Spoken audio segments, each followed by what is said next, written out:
Hello everyone, আসসালামু আলাইকুম। সবাই কেমন আছেন? শুভ সকাল। তো আজকে সকাল সকাল দেখেন আমার ছোটো বোন চলে যাবে শ্বশুরবাড়িতে। এটা হচ্ছে দ্বিতীয়। তো ও শ্বশুরবাড়িতে চলে যাবে। তো আমার মা বলতেছে পিঠা বানিয়ে দিয়ে দিবে, কবুতরের মাংস রান্না করে দিয়ে দিবে। তো সকালে এখন বাজে 7টা। তো ঘুম থেকে উঠে লেগে পড়লাম চাউল ভাঙাতে। তো আমরা কিন্তু এই ব্লেন্ডার মেশিনেই চাউলগুলা কুটে থাকি সাধারণত। আর এই মেশিনটা আমার মামা যখন দুবাই থাকতো তখন দিয়েছিল, তাও দিয়েছে প্রায় 2014 সালে। তো এই ব্লেন্ডার মেশিনটা আমি হাতে পাই। তো দেখেন 24 সালে গেছে 10 বছর, 25 সাল 11 বছর, 26 সালে পড়ছে, অনেক দিন হয়েছে। তো আমার মা কিন্তু সপ্তাহে 2 থেকে 3 বার চাল ভাঙানো হয়। এত সার্ভিস দিছে বলার বাইরে। যে কারেন্টের মানে ইলেকট্রিক্যাল জিনিস যেটা টিকেই, আর যেটা না টিকে সেটা তো নষ্ট হয়ে যায়। তো এই দিক দিয়ে দেখেন আমি ধাপে ধাপে চালগুলা চামচের সাহায্যে উপর থেকে ঘুরিয়ে ঘুরিয়ে দিচ্ছি যেন অতি তাড়াতাড়ি ভাঙানো হয়। তো এভাবে আমি চাউল ভাঙাইতেছি আর আমার বোন গুঁড়িগুলো টেকতেছে। তো টেকে দেওয়ার পর চাউলগুলো সবশেষে বেসর দিয়ে কুটি ফেলেছি। তো ফাইনালি অল্প কটা রয়েছে, তো ওইগুলো এখন কুটবো। তো আর একবার দিলেই কুটা শেষ হবে। তো এখন দেখেন একদম মিহি। তো অল্প কটা থাকে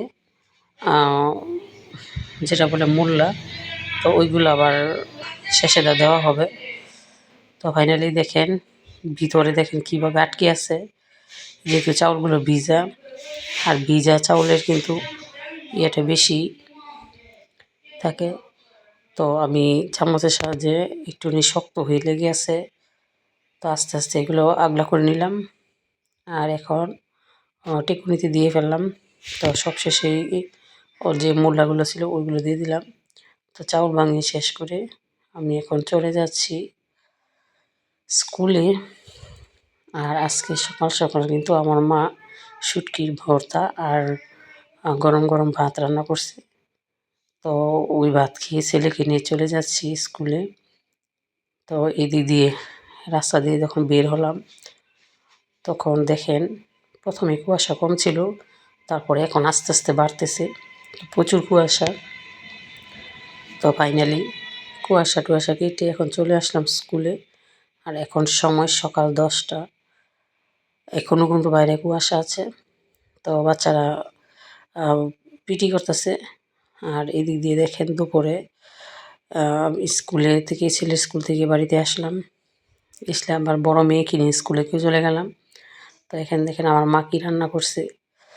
একদিকে হচ্ছে শুটকির ভাজি, অন্যদিকে শুটকির ভর্তা, আর এটা হচ্ছে কবুতরের মাংস, আর ওইটা হচ্ছে কচুর ছড়ি দিয়ে মাছ দিয়ে জলপাই দিয়ে টক রান্না হয়েছে, যেটা বলে খাটাই।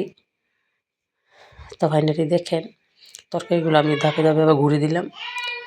তো আজকে রান্না বান্না ছিল এই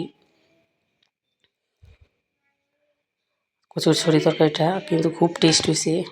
আমার বাচ্চারা শুধু শুটকির ভাজি আর কচুর ছড়ি দিয়ে খেলেও, কবুতরের মাংস কেউ খায় নাই। আর এই মাংসটুকু আমার বোনের শ্বশুরের জন্য দেওয়া হবে। তো তার শ্বশুর খুব অসুস্থ, ওর জন্য চিতই পিঠা আর কবুতরের মাংস মা রান্না করে দিয়ে দিবে।